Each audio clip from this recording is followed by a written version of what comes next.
an extraordinary leader who has been a constant source of inspiration to me personally, Violeta Bulc. Violeta ma'am is a former Deputy Prime Minister of Slovenia, and she served as a Commissioner for Transport in European Union from 2014 to 2019. Uh, During her tenure, she led the ministry with an innovative approach towards creating a greener and more sustainable future.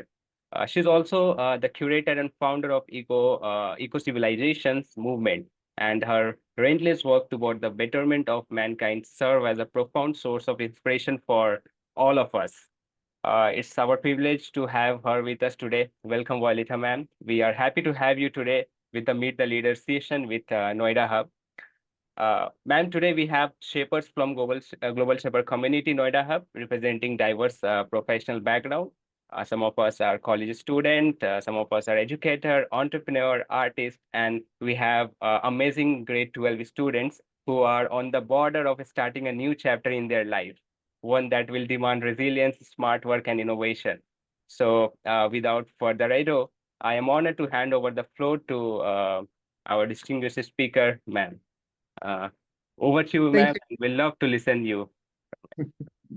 Thank you very much, Shazab.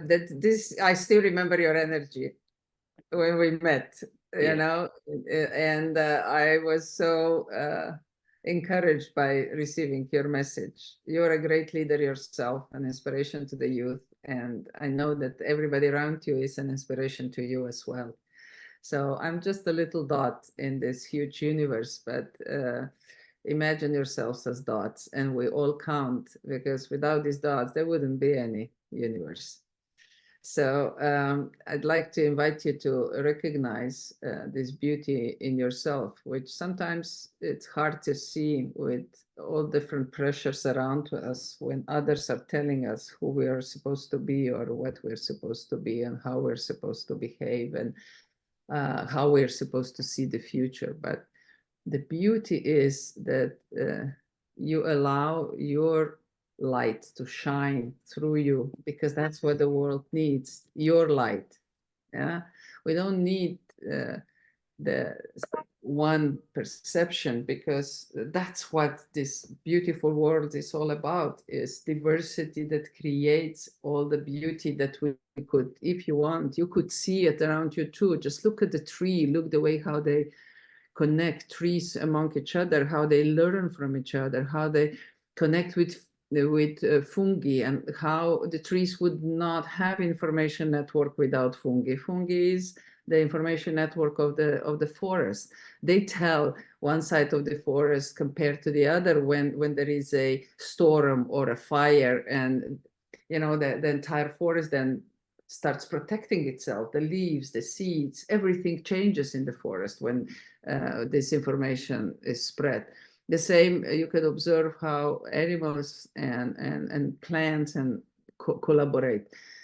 And then you do ask yourself, where are we? I mean, why are we isolated from all that collaboration that exists in nature? And then you look at the past and you see how human beings, when we developed our capacity of consciousness and maybe seeing at a broader picture of life, we suddenly started to feel superior to the rest of the nature, and we started to exclude ourselves from the nature. And I think we lost a lot of human beings at that point. We lost the connection with all this incredible natural diversity, and we were left out only with the relationship among ourselves. And we deprived ourselves from learning from this beautiful, you know, billions and billions of years of experience that comes from nature. So that first isolation then started to create all concepts, different concepts of communities. And then we started to become afraid, and we started to put walls around those communities. And I feel that at one point humanity took a turn that brought us where we are today. We seem to be the only species on this planet Earth that is self-destructive, you know, that is intentionally destructing itself. limiting our decisions on a short-term thinking. And that makes me think that maybe we need to retrack a little bit and see if we could take another turn at one of the crossroads of human development. And that started to motivate me a lot, because this isolation from nature didn't stop. And maybe I'll show you one picture, if you allow me to share. I'll share with you one picture, and I will invite you to take a look, and then I will pause and invite you into a discussion.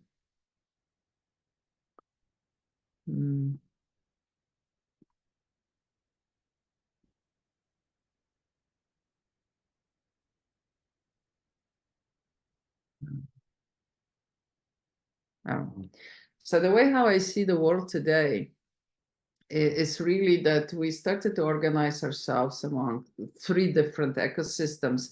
And as I made a point before, is that this generic Earth ecosystem, we already alienated ourselves from and tried to feel more superior, just finding ourselves being actually more isolated, not more superior.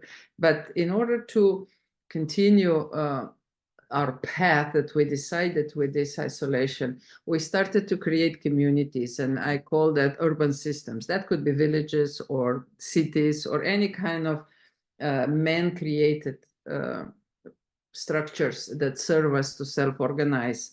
But those structures, more advanced, they become more, they were isolated from the natural ecosystem of the planet Earth, the Mother Earth who holds us, you know, that we need this planet. If we don't have this planet, we don't exist.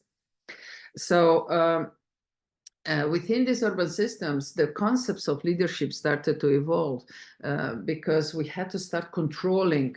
These were the limited spaces, and we had to start controlling everything within. And that's how the concepts of strong leadership, structures, hierarchies, different functions started to evolve in order to satisfy the needs that people had.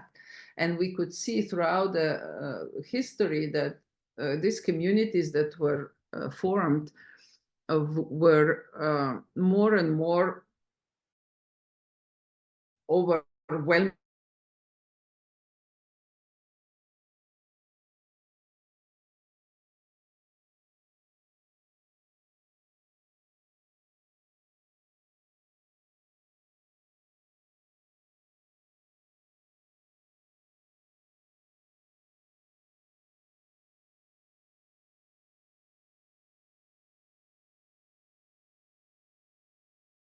way how you had to change the way how you live on this planet.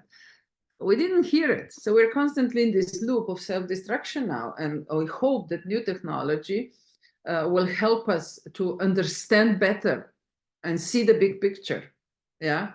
So that's out of the despair. We created yet another world within which we now organize ourselves, which is so-called virtual world.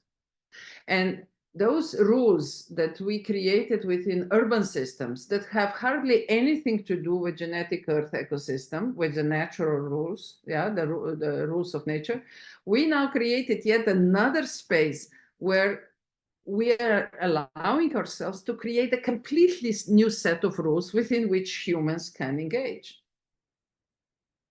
Now we are in the middle. No wonder we are schizophrenics. No wonder that we have so many mental illnesses, because we are now divided in these 3 worlds, and our hearts and our souls, where do you think they are? What are we carving for? You know, I know that you feel that inside yourself too. You know, we miss the connection with nature, because that's who we are.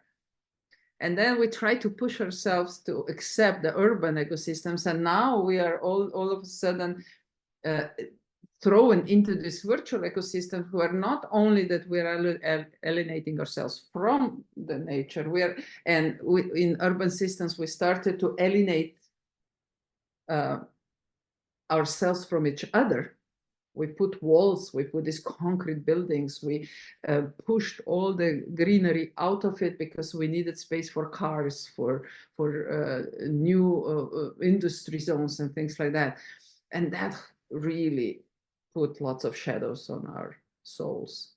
And then we started to create virtual ecosystems where we started to alienate ourselves from ourselves. Are you with me on that one? All of a sudden, we have these avatars who can be whatever they are. And we started to associate with them. And all we saw that has this kind of behavior has nothing to do and cannot survive in urban systems, cannot survive in generic earth ecosystems. But it's perfect because I'm perfect. Whatever I want to be, I can be there without any effort. And that is alienating ourselves from ourselves. So to finish this slide and invite you into conversation is our civilization, the time that we live in the last, let's say, 400 or 500 years, provided us with incredible technology. And that's what the contribution of this era is to the global repository of knowledge of the last couple of millions of years. But at the same time, it is challenging humanity big way.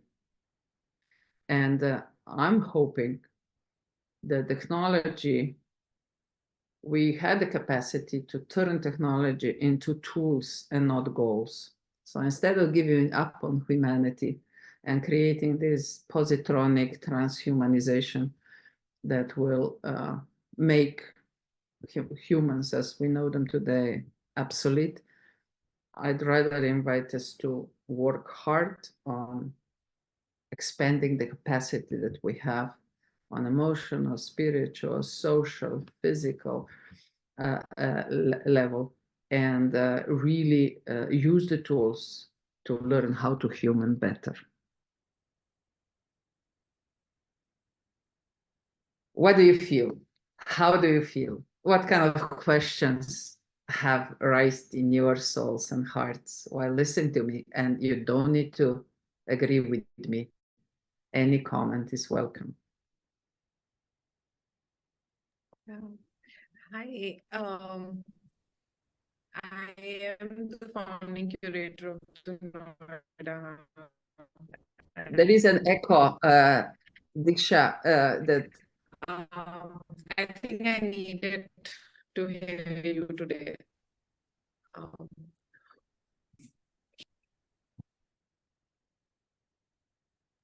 I guess she lost her internet connectivity, and of course, this is why this is our intervention in the internet. We are using new spectrum of technology in internet, and that's almost harming the birds. And of course, each and everything is harming the entire system.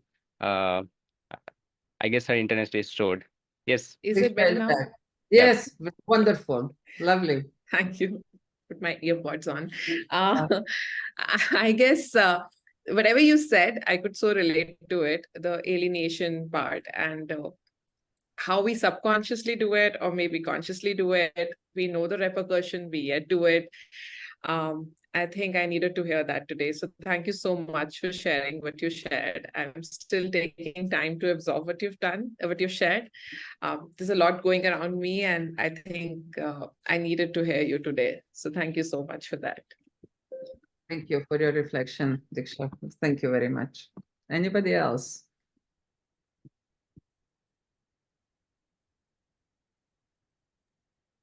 Come on, young people of India, let's hear you. Well, how do you think? How do you feel? I mean, do you want to, which world do you associate with? Do you even feel with all three worlds, or do you agree with me? I mean, I might be wrong. I'd love to learn from you.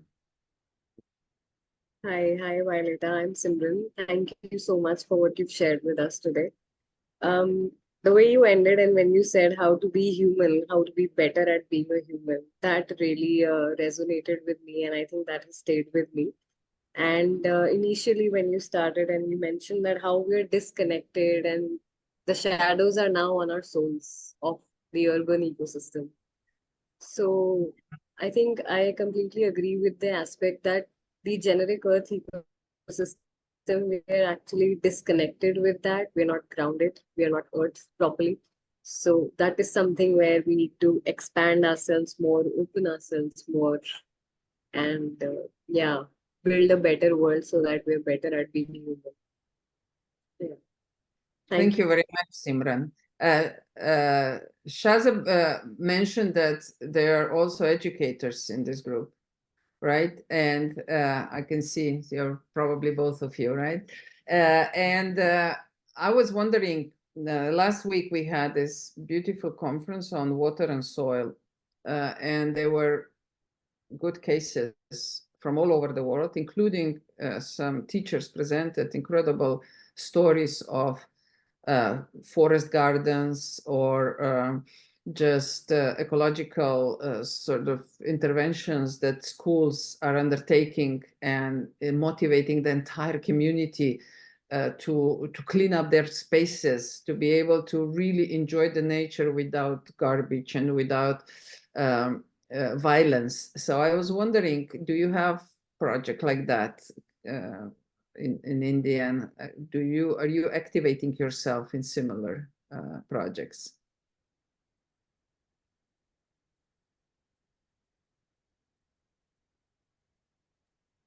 No? Maybe you are the future leaders of that. It just takes one bag and you walk down the street and you pick up some things and you plant one tree or one flower, and the world starts changing.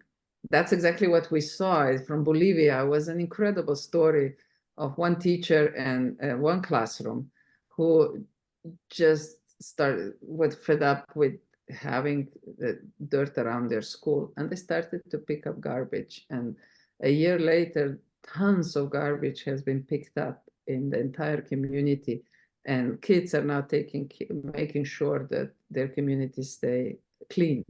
And I remember when I was young, we were doing that in the country I knew best. And that stuck with me. I cannot throw on the floor anything, because as a kid, I had to pick up all the trash that others were throwing down. And, and I learned hard way. And it's part of who I am today. So that was very inspiring. And the other school from South Africa, they were in the middle of a huge sort of ghettos. I mean, just small houses and miles around them. And then they decided that they need some greenery. And little by little, they started with the little flowers, and those flowers, they put them together and they created a little garden, maybe 1 square meter. And then they continued and they planted one tree next to it. And so on and so on. And now they have polytunnels where they grow their own food and they eat that food in school now. And it's a fantastic story, really. And it started with one small flower. The reason why I'm saying that is that we can awaken our relationship that we lost with the nature again. We can awaken the relationship with each other, because when you plant, you need to collaborate. And we are starting to appreciate that we have different capacities. Somebody is good at planning, the other one is really good in digging holes and making sure that they are properly layered with the correct sediments in order for trees to grow. The other one has a great writes a poet or writes a music about it, and all of a sudden this community gets so many layered experiences with so many different layers. And I believe that that is the future of leadership, really, that it's no longer leading, but it's really become a steward of qualities that exist on planet Earth. It's a stewardship more than leadership, because look what leaders got us. Where the world is a mess, the human world. And we are affecting all other worlds with our behavior as well. So yes, look for inspiration within you, with your next one who you can engage with, and then this just grows. Big ideas never happen with big steps. Big ideas are full of small steps, and all of a sudden, the law of physics kicks in. The law of physics says if you have dots congested strong enough, they will connect by themselves. So once the dots are seated, they will connect by themselves, and the change happens. The big ideas get manifested. Any other comment? I would actually like to add one thing. I mean, exactly, we are looking for those. This is something that will stay. Big ideas do not really require massive change. It also starts with small steps. And our community, our Noida Hub, has taken those small steps towards the restoration of the environment, towards plantation. Recently, in June, right now, on the World Environment Day, it was Gunjan from our hub. She had an idea, which was a hub activity, which said each one plant one. Wherever all of us are in our own zone, we would plant one tree near us.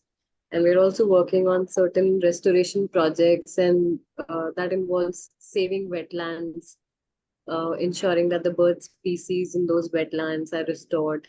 So yes, we're looking forward to expanding more in that domain. Fantastic. Fantastic. And India has already some incredible stories. I mean, we worked a lot with different groups within India.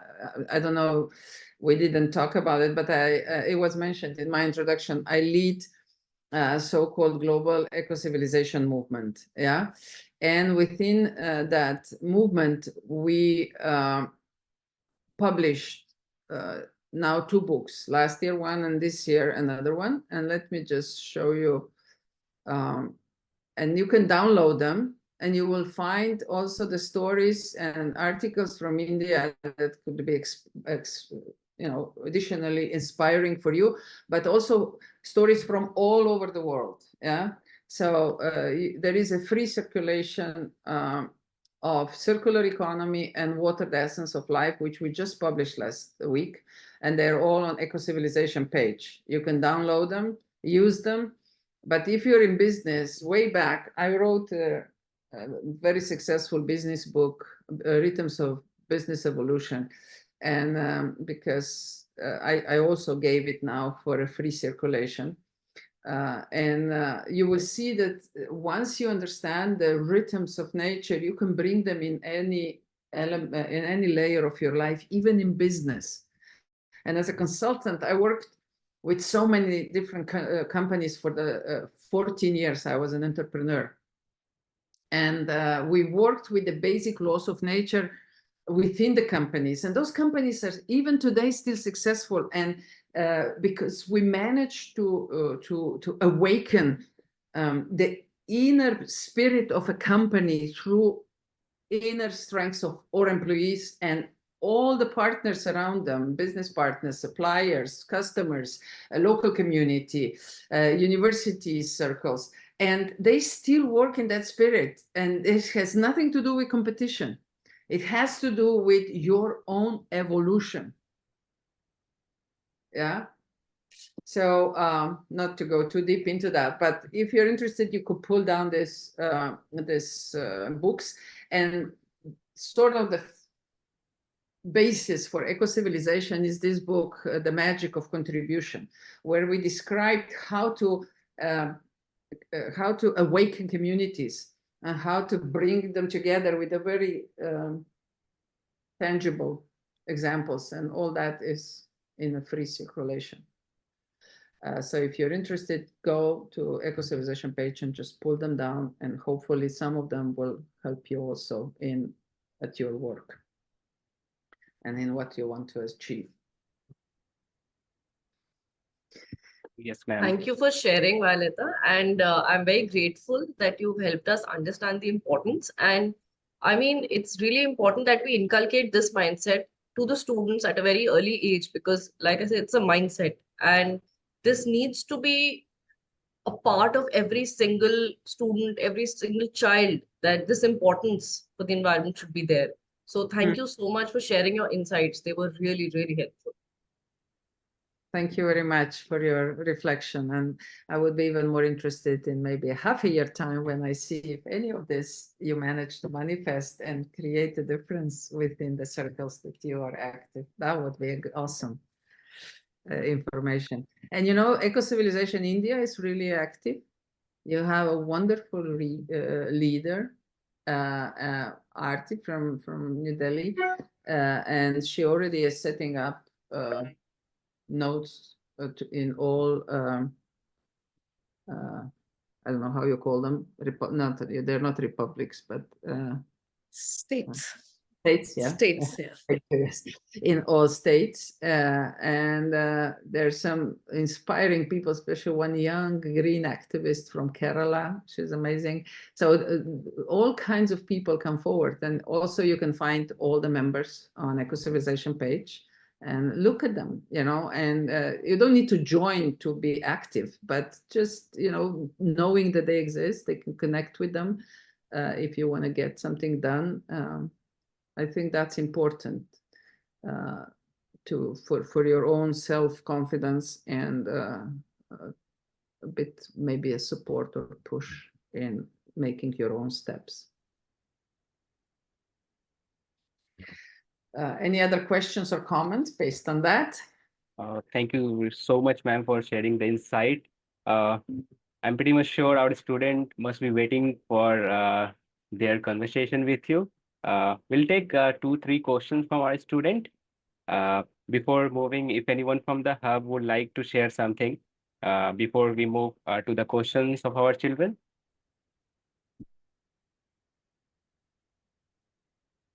Varsha, what do you think?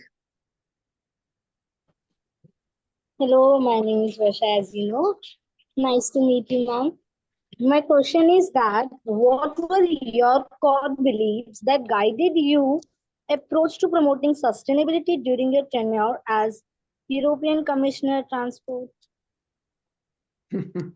What a question. That's a big question. I wish I knew because I never had big goals in my life. I just wanted to be a good person, and I loved working in communities, in teams, and I was looking always for ways to engage.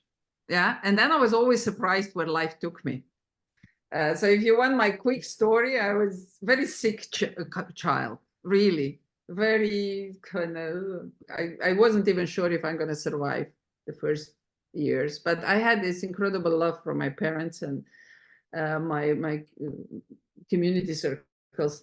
And somehow I got through all the challenges as a kid. And at the age of, let's say, 12, 13, all of a sudden, one summer, I don't know what happened, but I got some cosmic dust, I guess, been spread on me, because I became this healthy, engaged, sporty girl. And sport was then for a long time my guidance and my sort of learning field. And there was, no matter which sport I engaged myself in, I was winning everything. And I really don't know how, because I didn't have everything that other kids had, like trainings and everything. But being in athletics, throwing javelin, I was a Slovenian champion in javelin, playing handball, playing volleyball. Everybody wanted me on in sort of national level. And I said, no, I love sport. I don't want to compete, because I never really liked to compete. I just love sport. And then when I was in third year of high school, which means, I don't know, 17, 16, I said, okay, now I'm too old. Everybody will leave me alone. Now I'm going to pick my own sport, which became basketball. And because I was playing with my neighbors and kids on the playground all the time, basketball, I knew a little bit about it. And one local team took me on board. But in half a year, I was in Yugoslavia national team. Imagine that. And then I asked myself, how? I don't know how to play basketball really well. I was just a street basketball. But then I realized that because I was self-confident, I had love in my family, I had a support in my family. We had a vineyard. So as kids, my brother and sister and myself, we had to work in a vineyard. So we were well developed physically, and all that mattered. and never had goals that I want to be in the national team. I just wanted to play ball. I loved it, you know, the spirit, the chances, everything that was associated to it. So there is a lesson somewhere in there, I guess, that just follow your inner passion and calls and do really things that you do with your heart. Otherwise, move on. You know, if there is no heart in what you're doing, no matter what kind of goals you set yourself up, maybe you will achieve them, but you will be dead by then, you know, sick, or your soul will be lost. So, but if you follow your inner call, you're just going to be surprised where that's going to take you. And life knows better. That's what I learned. Not life knows better. That's why I never set goals for myself, but I set the intention about who I want to be as a person. And, you know, and then it was funny because I didn't know what to study. Everything interests me and nothing interests me. And then when they just open up a completely new department that for the first ever in Slovenia, that they called computer science. I've never heard about computers or computer science in my life. And I said, oh, that is something I'm going to study because I have no clue about. And I got accepted at Electrotechnical University and studied computer science. And I was incredible because it was a completely new field. So as a kid of 18, I could lecture, you know, to the top executives and everyone, because we knew, me and my colleagues, we knew more than anybody else. And then that took me to, you're not going to believe, the money that I made. I was really lousy in English, really lousy. And I wasn't talented for languages. So the first money I made, I spent, it was a good money. I spent to pay myself 1 month of English studies in Cambridge, UK. I said, you know, I realized that if I want to be in computer field, I need to learn English. So somehow life provided me with some good student work that I could save money, and then I paid myself this class, not knowing that after I graduate, I will have a chance to move to California, to Silicon Valley, and work there. If I didn't do that before, you know, I would never be able to move to California because my English would be so bad. So I moved to California, and I'm not going to go into details. Got green card, got everything, graduated, and had a beautiful job. But I could not imagine raising kids in that completely isolated and tech-driven environment. And that was such a strong call that I didn't question it. I said, okay. So after 5 years, I moved back to Slovenia. Established a family, had kids. But I really, really wanted to work in telecommunications because that's where I worked in Silicon Valley.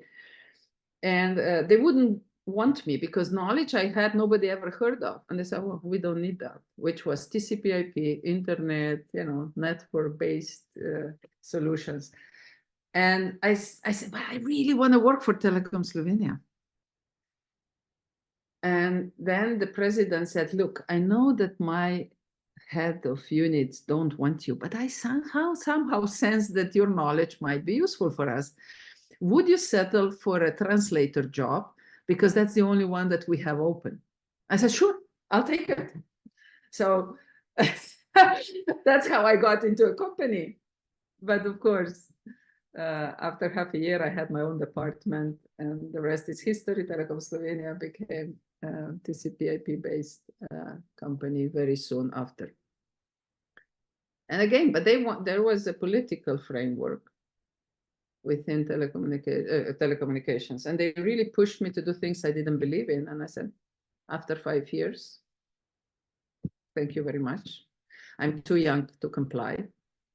And I moved on. I created my own company. I was very successful. I loved it. Entrepreneurship, helping companies to go into organic growth instead of competitive models was incredible satisfaction, especially seeing how these poor companies that were completely devastated became among the leading companies in Europe. I said, wow, you know, and I wasn't doing much, just holding space and doing all this participatory modeling and helping them to see how much they know and connect the knowledge and give them a bit of professional frameworks within which they could deliver what they actually believed in. And that kind of proved me again, you know, incredible how fantastic the human beings are once they act out of their capacities and respect each other's capacities. And after 14 years, I got really fed up with the way how our government used the taxes that I was faithfully paying. And I joined one group to create a shadow government, basically critically assessing all the governmental initiatives. And we didn't even start working when the government resigned, not because of us, of course, but they resigned. And all of a sudden we were out in the open and everybody around us was saying, oh, you got to go in the next elections. And I said, no, guys, I love my work. I'm going to just stay as an entrepreneur, but I will help you to create a strategy and everything because that's what I know. Well, this completely out of the blue, 1 month before the elections, we created a party which I didn't want to enter. I said, no, I can stick to it, my story. But I helped a lot. And then a few days before the elections, they said, you got to join because we need women on board, because statistics started to show that we have a chance to get into a parliament and maybe we can get even between 8 and 10%. And then I looked back and I said, wow, for like half a year, I worked intensively on this. Maybe I should join. And I joined. And not because of me, please, but we did got 36%. And all of a sudden, we were the ones setting up a government. Why I'm telling you this? Because you got to be ready for whatever life provides, that you can grasp it. So build yourself up, work on yourself, you know, expand your capacities, and then be really not, I'm not going to say patience, but look for life, look for the opportunities that life provides and grasp them. That's how I became then first minister, then deputy prime minister, and then vortex happened because Slovenian candidate for European commissioner was rejected by European Parliament. So we had to provide a new candidate, and I was the only one who fit, to be honest. Really, there was nobody else who fit the requirements of the president to be of European Commission. I ended up, and I loved it, and I knew the whole life was preparing me for that position, but I never had in my mind that as a goal. But it happened.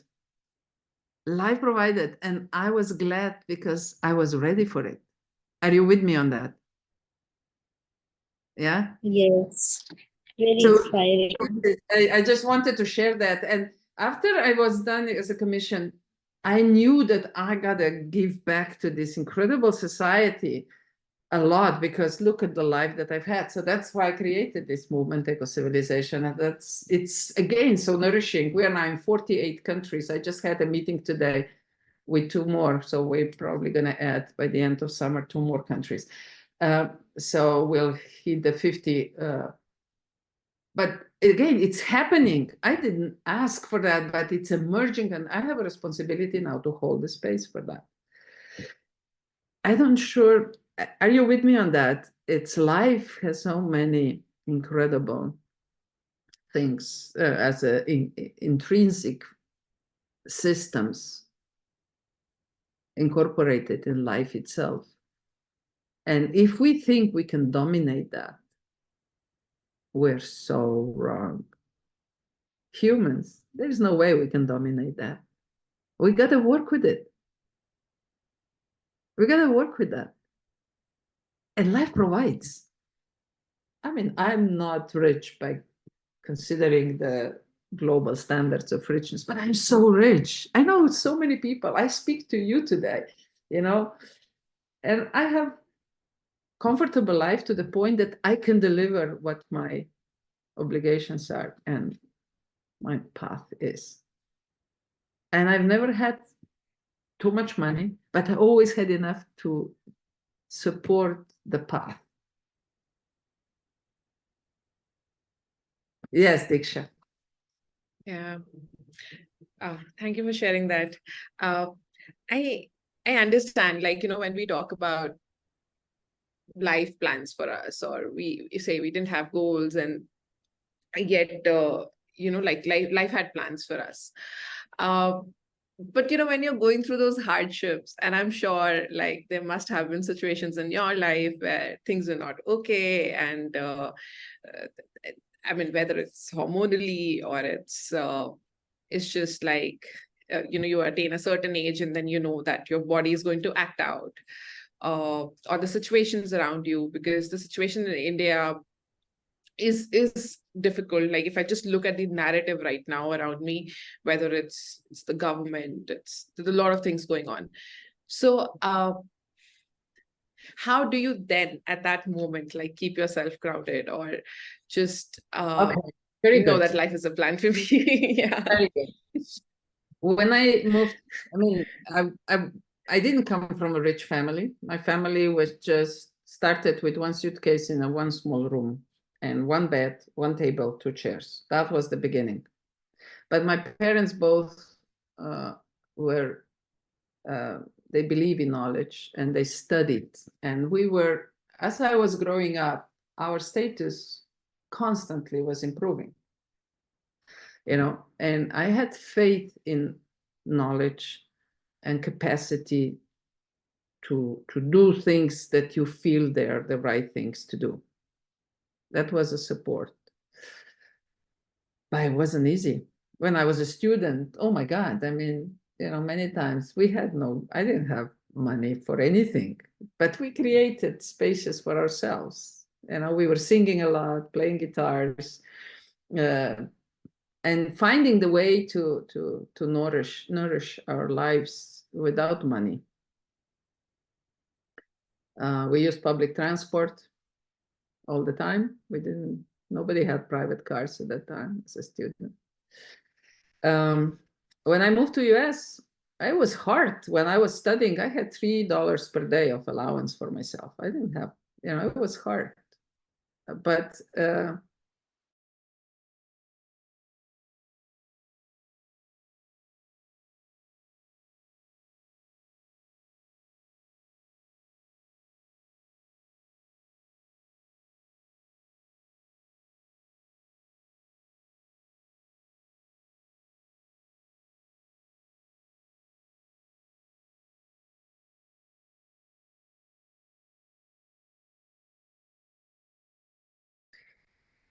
it was little by little growing, because the work I loved, and I could see so many opportunities at work, and they were willing to pay me more for that. It was just natural flow.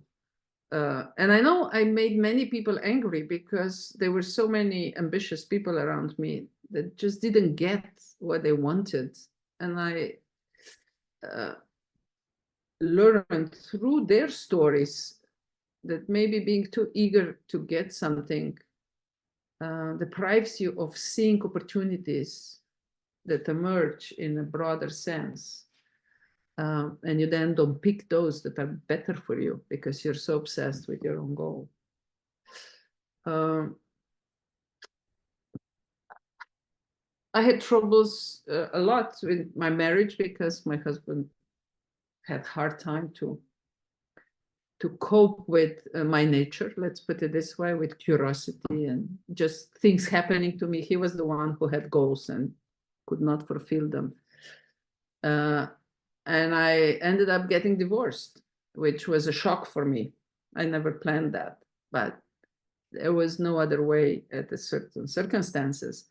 At that time, just before that, I finished, to strengthen my inner self, I enrolled myself in martial art academy, and I got a black belt in Taekwondo and Hapkido.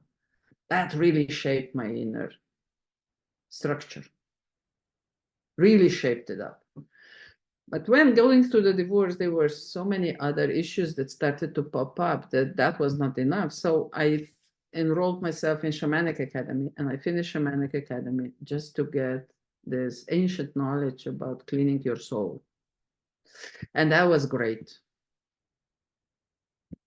So yes, you have to constantly invest in yourself. When I was running my own business, I realized as an engineer, I don't have enough knowledge about business. So I enrolled in MBA and I finished MBA and got all the knowledge I needed to be able to talk to companies, to my clients, to understand their financials and economical layers as well, not only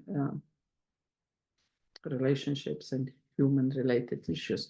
So, and it was never easy to finance that because I didn't have much money, but just enough. And somehow life, you know, when life supports you, don't you? You know when you're doing the right things because somehow they happen. Somehow they move forward. Why I'm telling you this is because I'm nothing special. Seriously, I'm nothing special. I'm just this little girl from a village that was born 60 years ago. And I'm still amazed with life. And today, if you ask me what's my future, I have no idea, but I'm really curious what else life has for me in the pocket. But meanwhile, I'm trying to do as much as I can with in the realm that I currently am. So I don't know. I hope that helps you to find the inner strength in yourself. And, you know, just be curious. My biggest value probably is curiosity. And the second one is love. I love people. And no matter what you do to me, I might feel kind of, I might detach myself from you, but that would not prevent me from loving people. I think that's something I've been questioning myself about, is loving, because I also love with all my heart, I mean, irrespective of what happens to me. And I might again detach, but I still love. And something even if I'm given feedback on, why don't you change this about yourself? Because, you know, at work, maybe you don't need to just like be so caring or something, but I just can't do that. I am like that. I was born like that. So I completely relate to what you said. Yeah. But that doesn't mean don't be naive, because I pay a lot.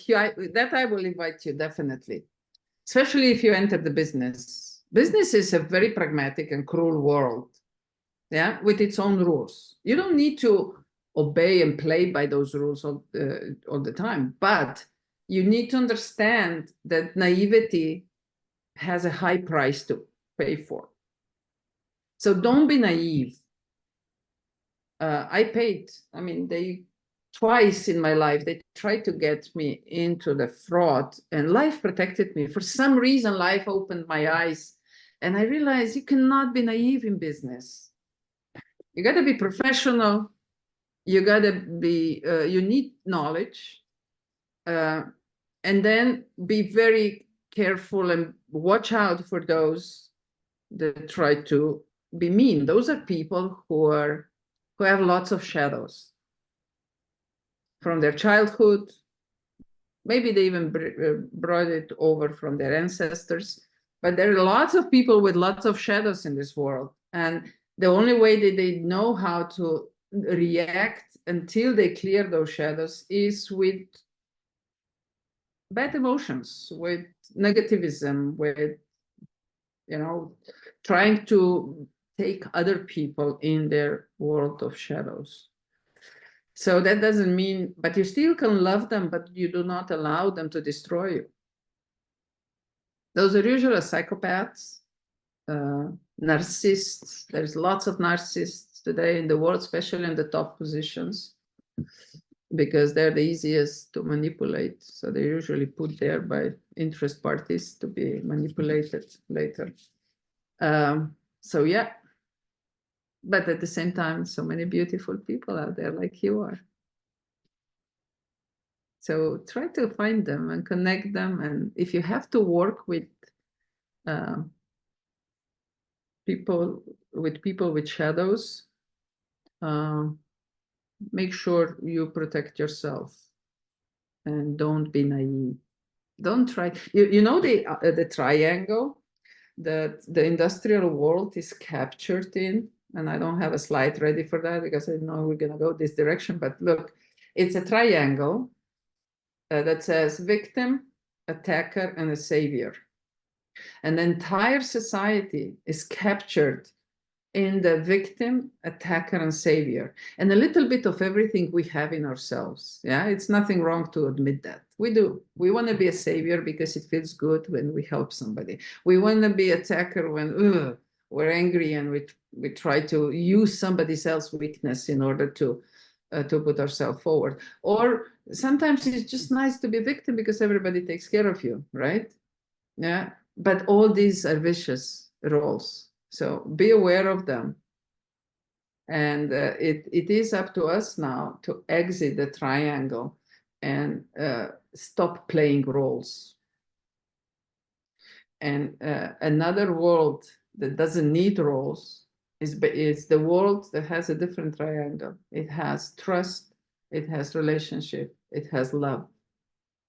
Yeah, so it's a world of competences and values, but currently industrial mindset is right there in triangle because that's how people can be manipulated.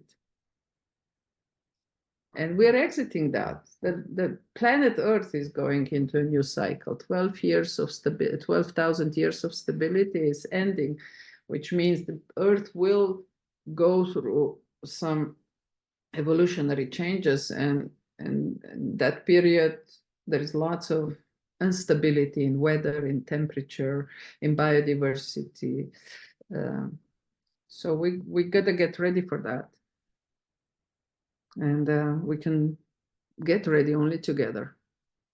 Nobody can do it by itself. I speak too much. It's your turn.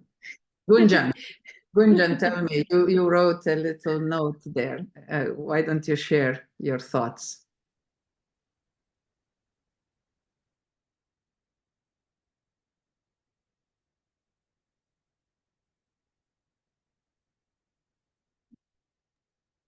I think she's writing in the chat box.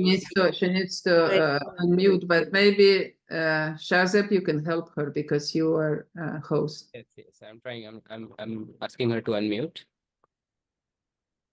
Did you got that pop-up to unmute yourself? No. No. Maybe we can move to Shikha for the time being, and then Gunjan can come around. Yeah. Gunjan, just find the unmute button, which is somewhere probably at the bottom of your screen. But if anybody else wants to come forward, please. I guess Harmeet has something to say. Yes, Harmeet, please. Hello, ma'am. My name is Harmeet, and your insights of your life have really inspired me.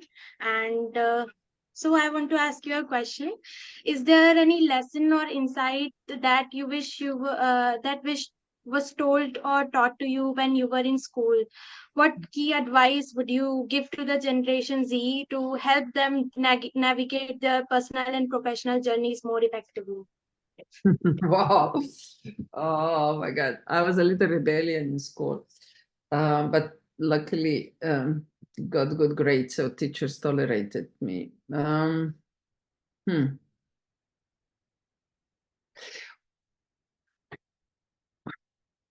I wish I had more good teachers.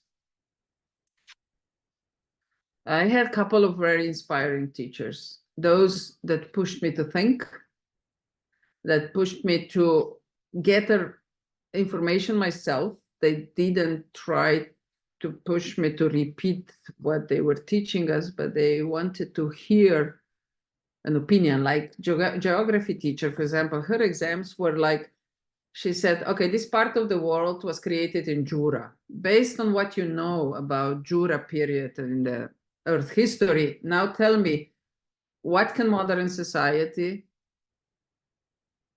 build there? What could be the you know, the essence of that society. And you had to understand what kind of soil is there, what grows there, what are the temperatures, everything in order to propose a solution. I will never forget that.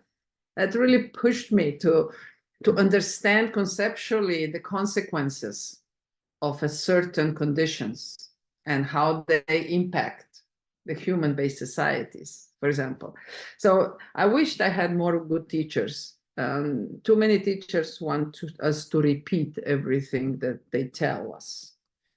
And I never liked those. I could learn, my capacity to learn was good enough that I could learn that, but I forgot about them the minute I passed the exam.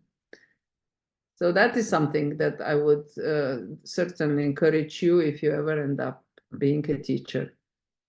You know, don't try to push kids to think the way you do, but try to open up their minds and hearts and souls to be curious and to challenge, to question everything we know, you know, because that's the basis. You know, you know Newton physics, right? It still applies, but it applies in a very limited scope of our life. But then if others wouldn't question what Newton put as Newton's laws, we would not progress. And even today, we know that Einstein's theory that everybody is prizing so much, it's again limited. And quantum physics is teaching us a completely different things. You know, if I have to invite, I would invite you to learn about quantum physics, 3 basic laws of quantum physics, that 2 things can happen in 2 different places. One thing can happen in 2 or 3 or 4 different places at the same time. I mean, this blows your mind now, right? But that's how society is.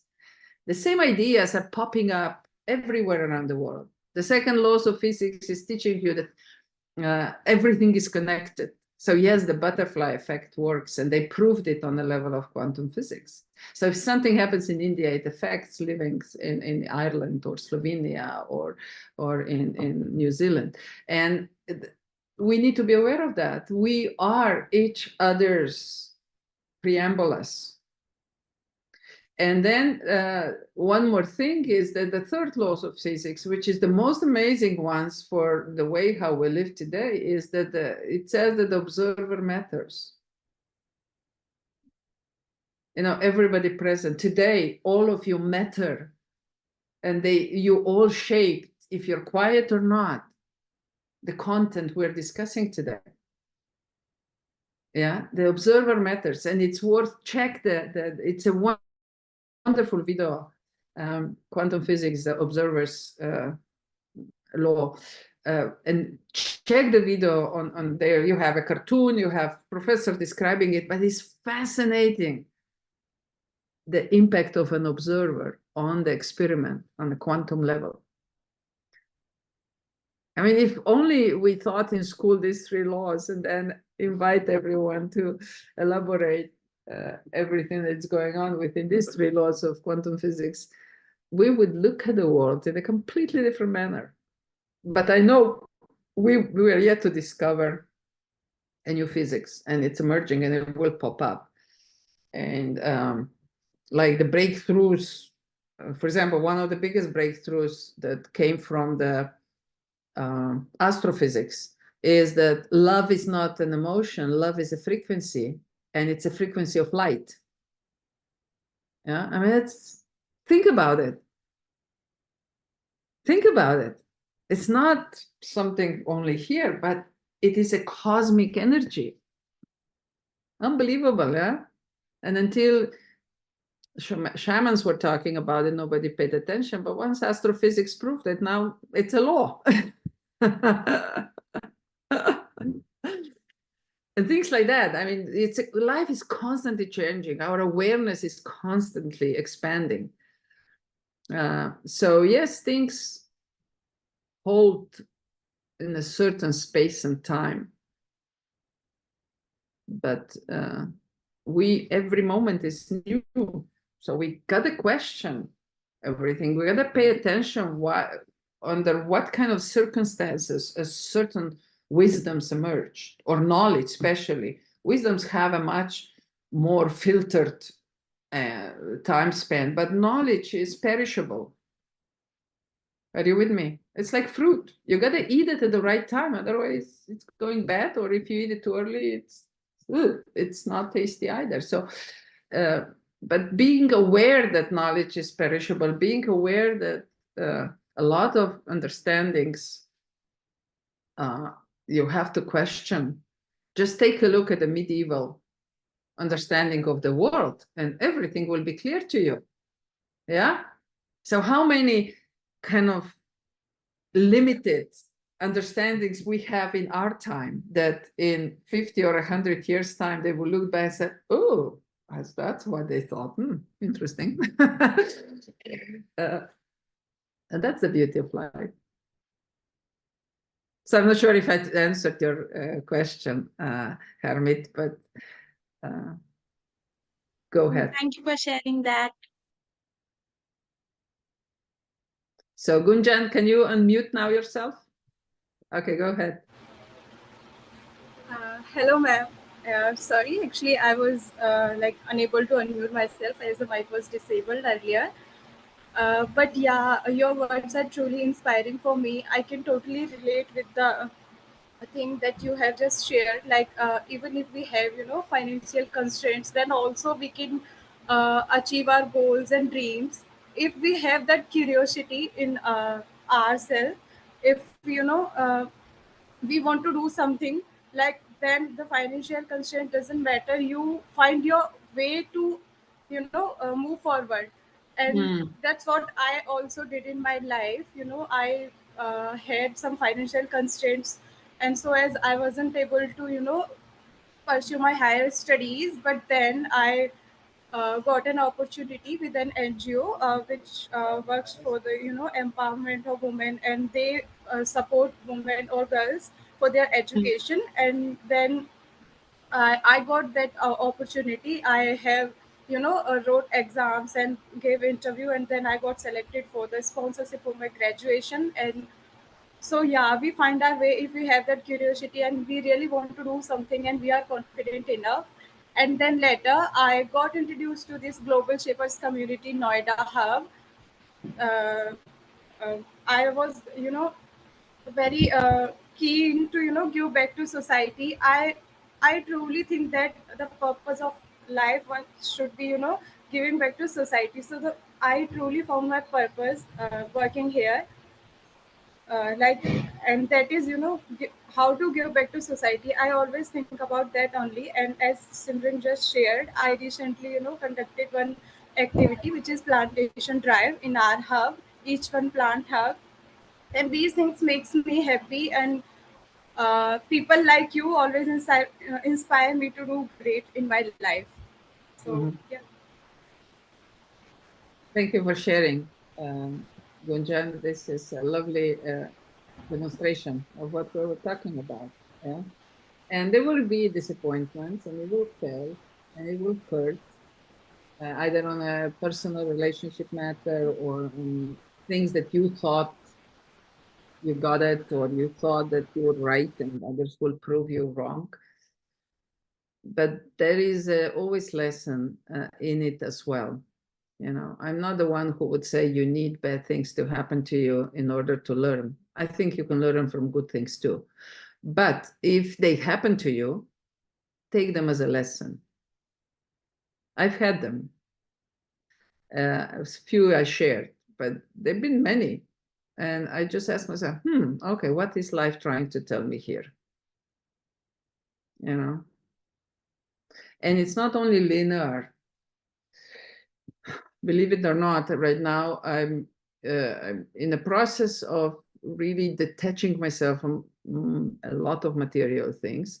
And I bought myself a little hut in the mountains, and I've met up there those high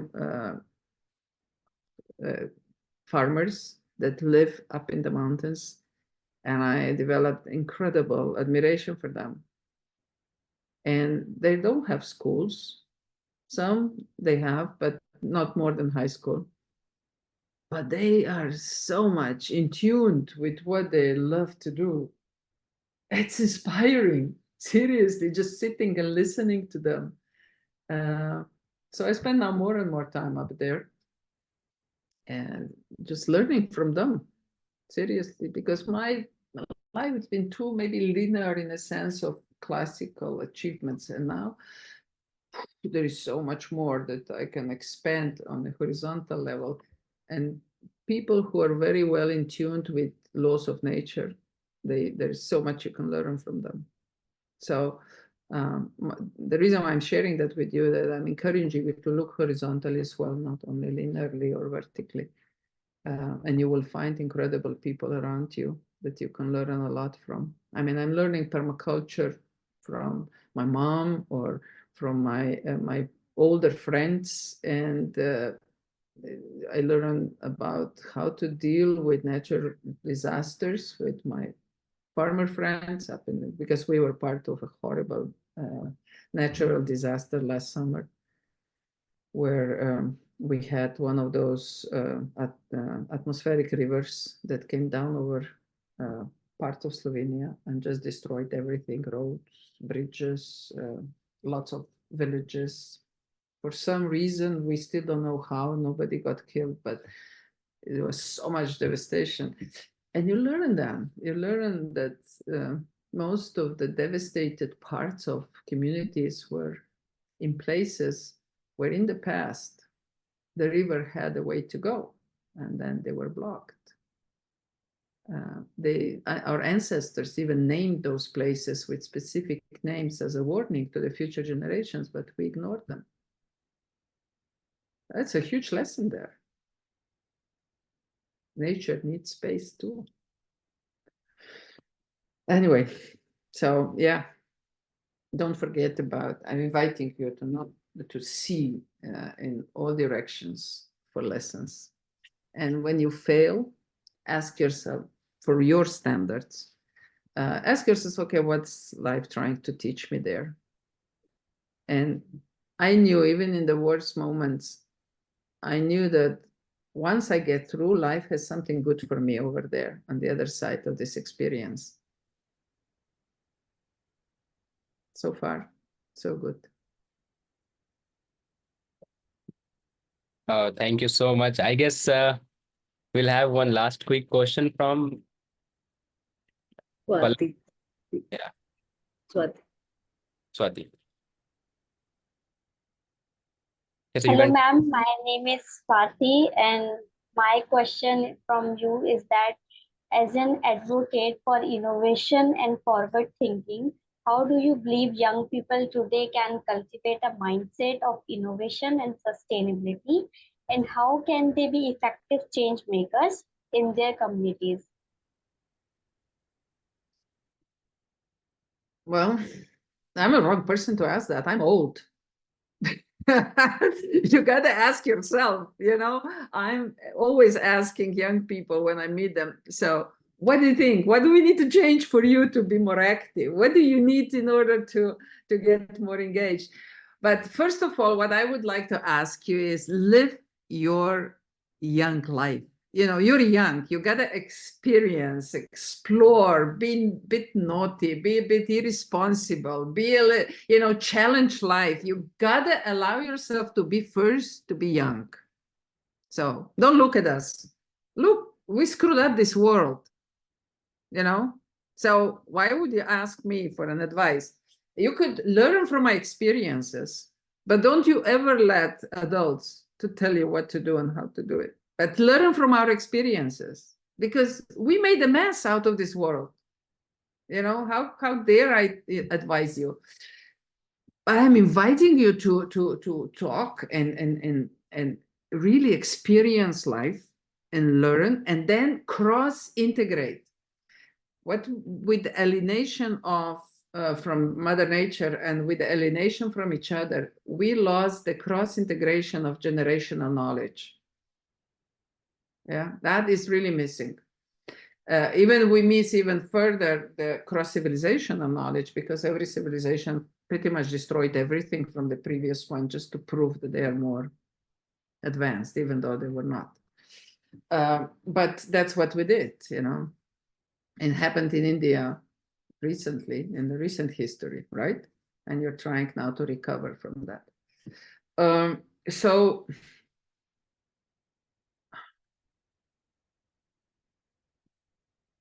I don't have any good advice, really.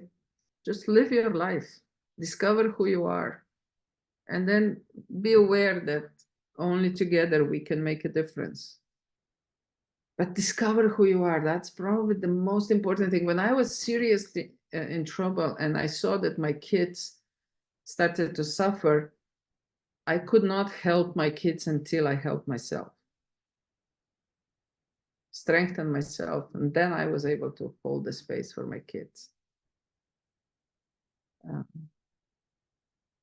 But Lauren, take a look at the books that I recommended. Maybe you will have an inspiration there, and just keep engaging like this. This is a fantastic way of talking to each other as well, and encouraging each other in seeing the world through the eyes of a new generation.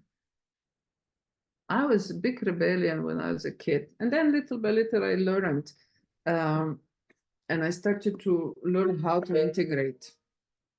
I'm still a bit of a troublemaker time to time, but now I smile at myself because I'm aware of it, because you can change only things that you're aware of.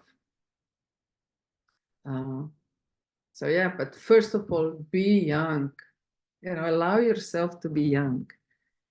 And the modern world, 100 years ago, or even 50 years ago, girls were married when they were 12.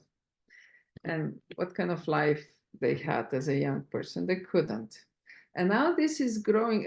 This is expanding. The young, where we allow ourselves to be young, is much longer. And especially here in Europe, it is normal to have kids when after you're 30, and even after you're 35, it's becoming a norm. So you have 25, 30 years of finding out who you are before you commit yourself into other levels of obligations.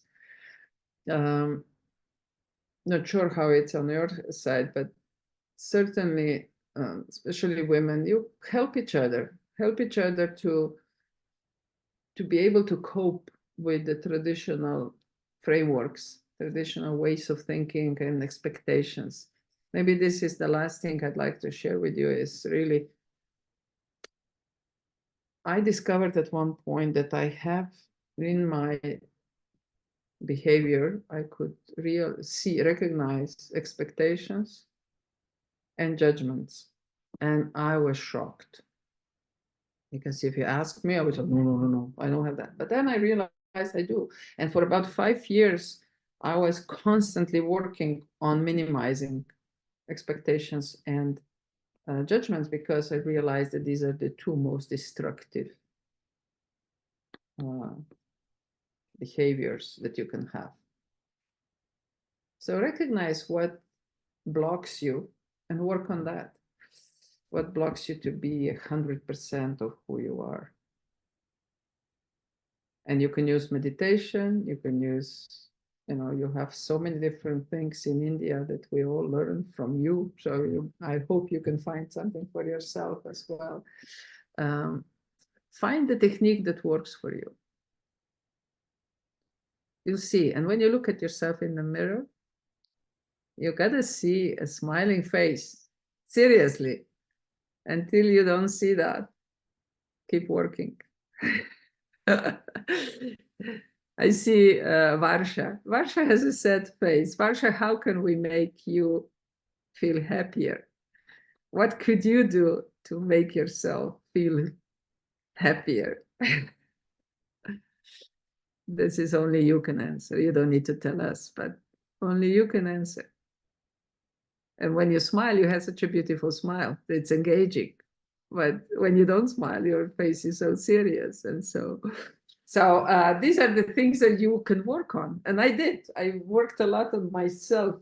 And then I realized that what I radiate is the world that I create around us.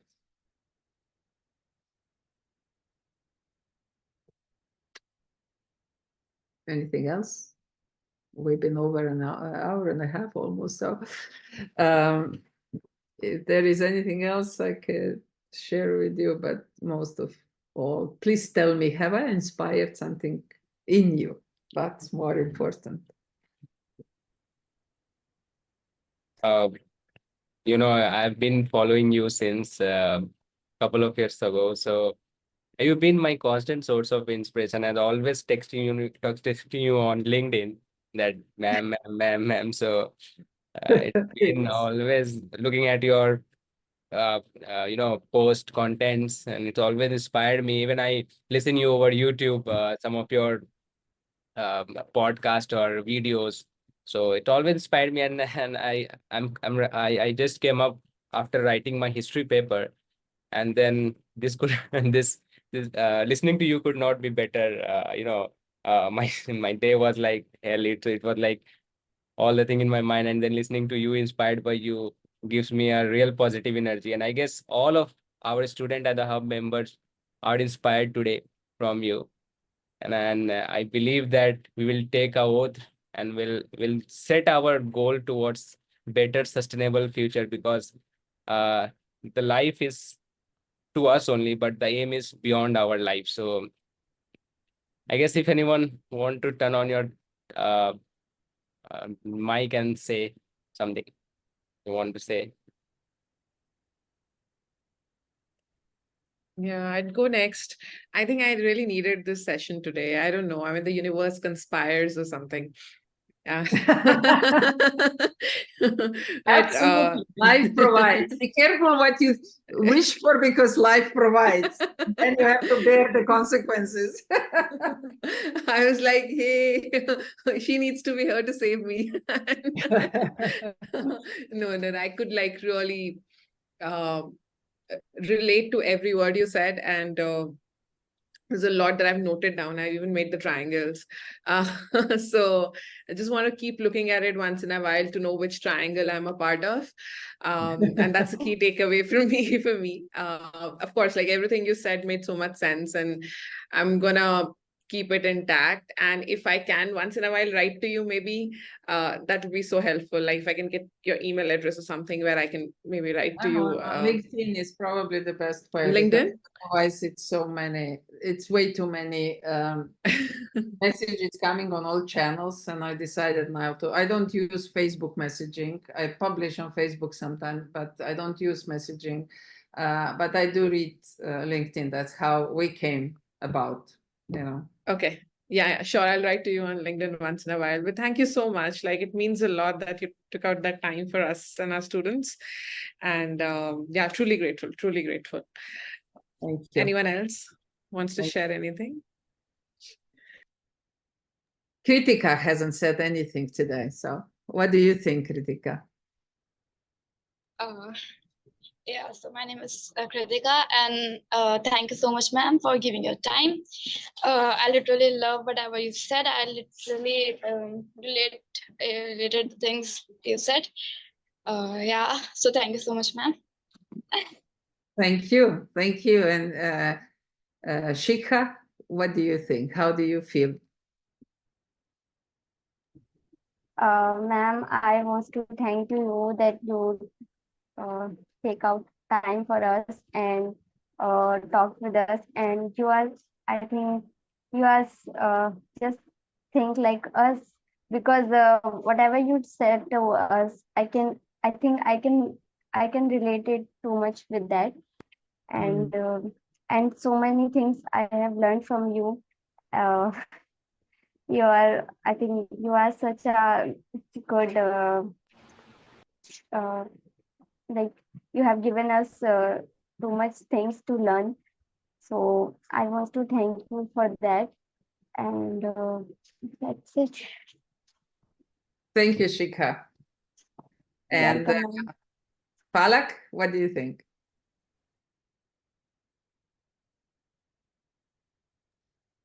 Thank you for taking our class. Like whatever you said that right now, I can so much relate from that, and I can use your thoughts in my life, and I will explore my life. Thank you. Lovely. I don't know if anybody else Manisha, you're still with us? Hey. Ma'am, thank you for giving us your time. The things that you said is very inspiring. We all got inspired by you today. Thank you. Thank you very much. Yachana, have I said the name right? Are you with us? Maybe no longer. Yachna. Yachna, are you? Yachna, sorry. Maybe she's no longer with us. Yes, I'm here. Oh, you Hi. are here. All right. Yes. Yes, it was very great session. The student and you have with the student, and literally we all the hub members, we literally inspired with you, and you have shared many things with us, and definitely it would also work out for us as well as our student. I'm very thankful that you give time for us. Thank you very much. Anybody else? Gauri? Have I said it right? Hello, ma'am. Apologize, I won't be able to open my mic, but I'm truly, truly grateful for this session. I mean, the level of inspiration I have drawn from this 1 hour, 2 hour session is unmatched, and I'm truly grateful. So, thank you so much. Thank you. And I think we only have Divina left. I haven't heard her speaking.